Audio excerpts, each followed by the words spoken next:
Kanalımdan herkese selamlar. Bugün sizlere el açması pratik bir börek tarifim var. Hiçbir şekilde oklava kullanmayan, daha önce hiç el açması börek yapmayan bile bu tarifle yapacaktır.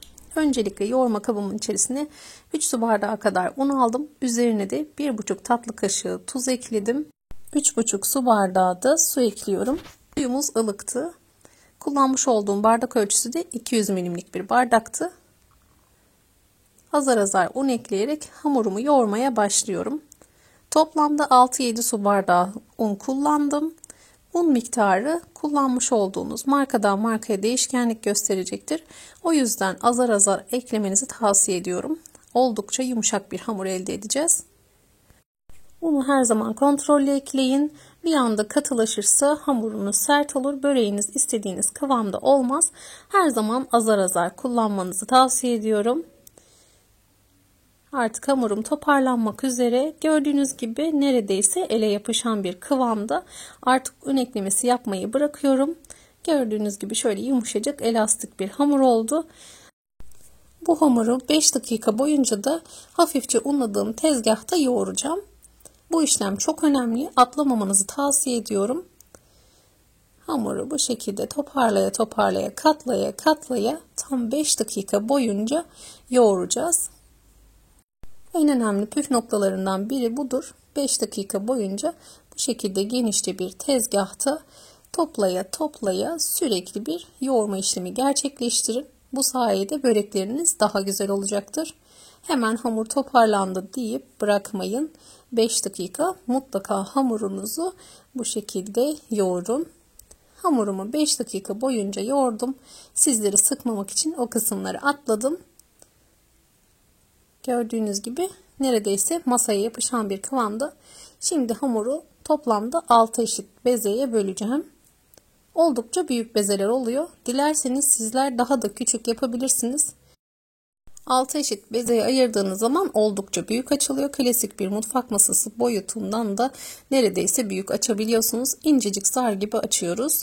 Dilerseniz 10-12 parçaya da bölerek biraz daha ufak börekler yapabilirsiniz. O zaman işiniz biraz daha kolaylaşabilir. Şimdi 6 bezeye ayırdım. Tezgahımı hafifçe unladım. Üzerine de bir temiz örtü örteceğim. Hemen açmaya başlayacağım. Öncesinde yarım su bardağı sıvı yağ bir kaseye aldım. 125 gram da eritilmiş margarini hemen kasemin içerisine alıp karıştırdım. O bir kenarda beklesin. Bu arada bezelerim de birkaç dakika dinlenmiş oldu.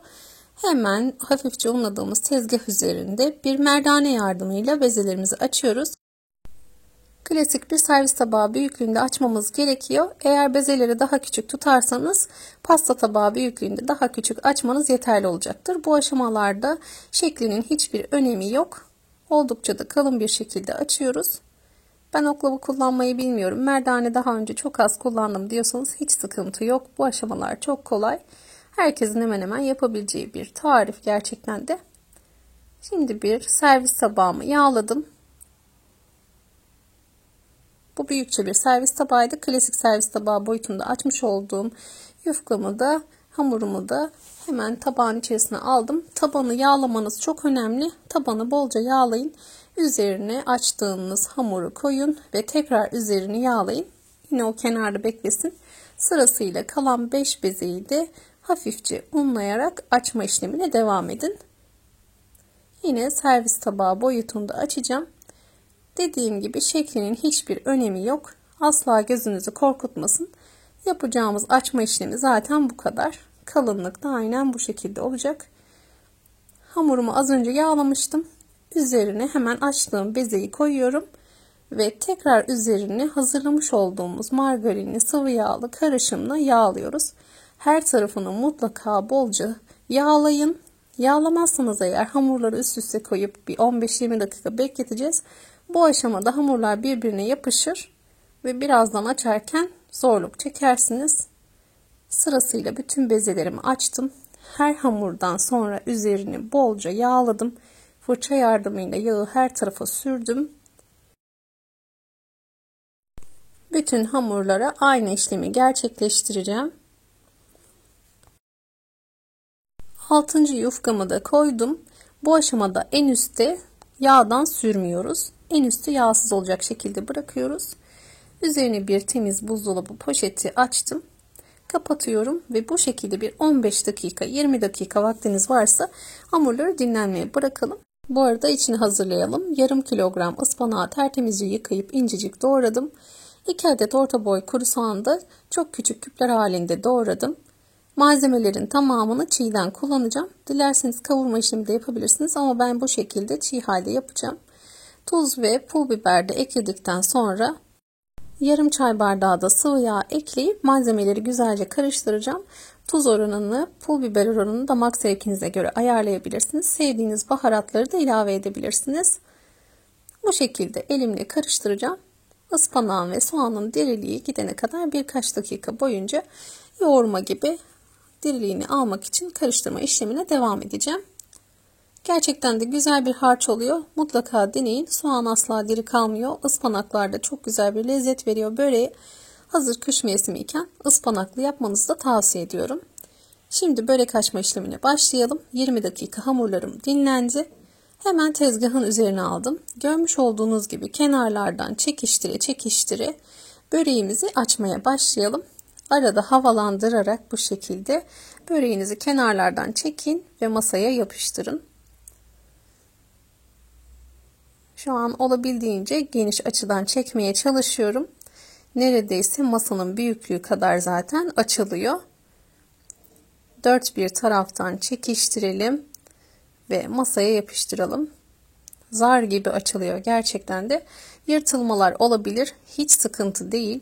Sardığınız zaman zaten hiç belli olmuyor. Şu kenarlarda kalan, şöyle inceliğini göstereyim sizlere. Kenarlarda kalan kalın kısımları bir bıçak yardımıyla alıyorum.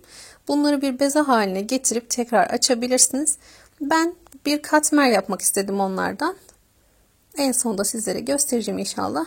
Açmış olduğum böreği birkaç yemek kaşığı yağla yağladım.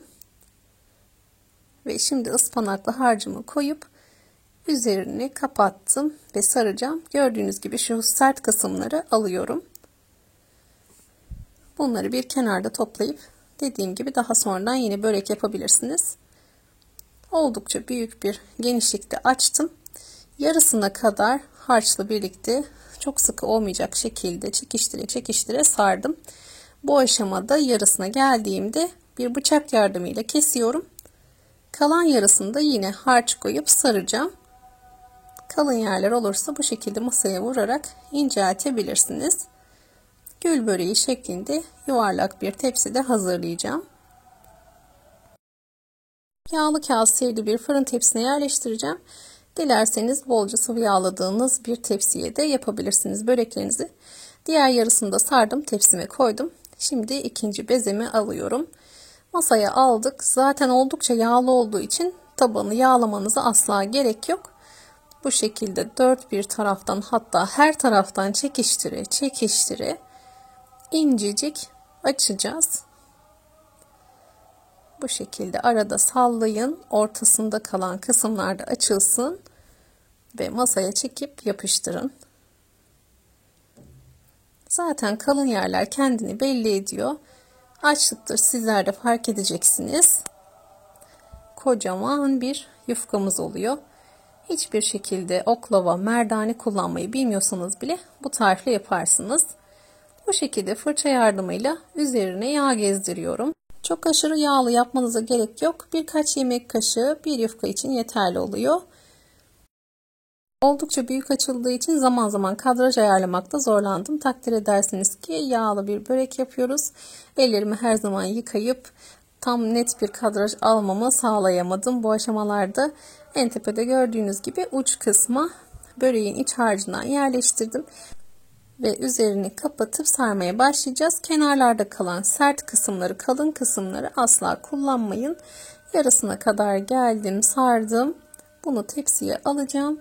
Diğer yarısına da yine iç harcımdan koyup tekrar rulo yapacağım. Çok sıkı sarmayın derim.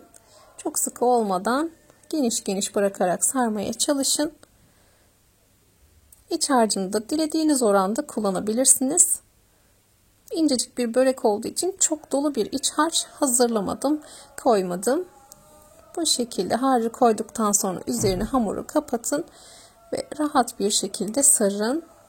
Kalın yerleri bu şekilde açarak yine inceltebilirsiniz. Kenarlardaki koyu kısımları görüyorsunuz zaten biraz daha koyu renkli oluyor. Bunları bu şekilde ben ayırdım. Bunlarla daha sonra bir gözleme yaptım. Tavada katmer gibi yaptım. Gerçekten de güzel olmuştu. Tekrar açabilirsiniz. Tekrar açıp börek haline de getirebilirsiniz. Yufkalarımı açıp gül böreği şeklinde tepsime sardırıyorum. Böreklerinizi çok sıkışık halde yerleştirmeyin. Bu şekilde bir tepsi dolusu gül böreğim çıktı. Büyükçe bir tepsiydi. Böreğin üzerine içerisine de sürmüş olduğumuz katı yağlı sıvı yağlı karışımdan sürüyorum. Dilerseniz yumurta sarısı da sürebilirsiniz. Ama bu şekilde doğal bir kızarmayla güzel bir görüntü elde ediyoruz. Böreğimizi 200 derecelik önceden ısıtılmış fırına pişmeye gönderelim. Kol böreği şeklinde olanlar da bu şekildeydi. Onları da yağladım.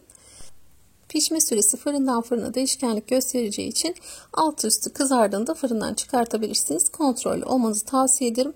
Kenarlarda kalan sert kısımlardan da ben bu şekilde 3 tane küçük katmer gibi tavada yapabileceğim bir gözleme hazırladım. Kenarda kalan kısımları beze haline getirdim. Hafifçe unladığım tezgahta ince olacak şekilde açtım. Bolca yağlamış olduğum tavada arkalı önlü olacak şekilde katmer gibi pişirdim. Gerçekten de lezzetli olmuştu. Böreklerim de artık piştiler. Nar gibi kızardılar.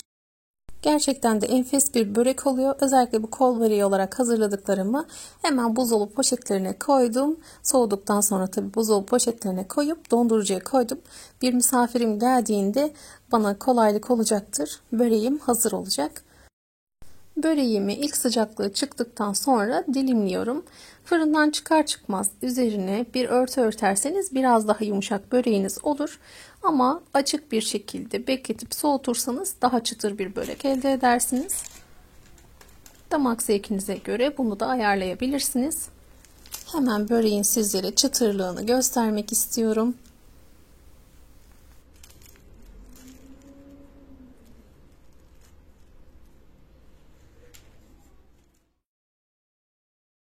Üzeri de pul pul dökülüyor. Zar gibi açılmış incecik bir börek. Bu böreği yapın. Tüm övgüleri kapın. Sadece un, su ve tuzla hazırlamış olduğumuz bu el açması böreği umarım sevmişsinizdir. Kanalıma abone olup bildirim zilini açmayı unutmayınız. Yorum ve beğeniyle de desteklerinizi bekliyorum.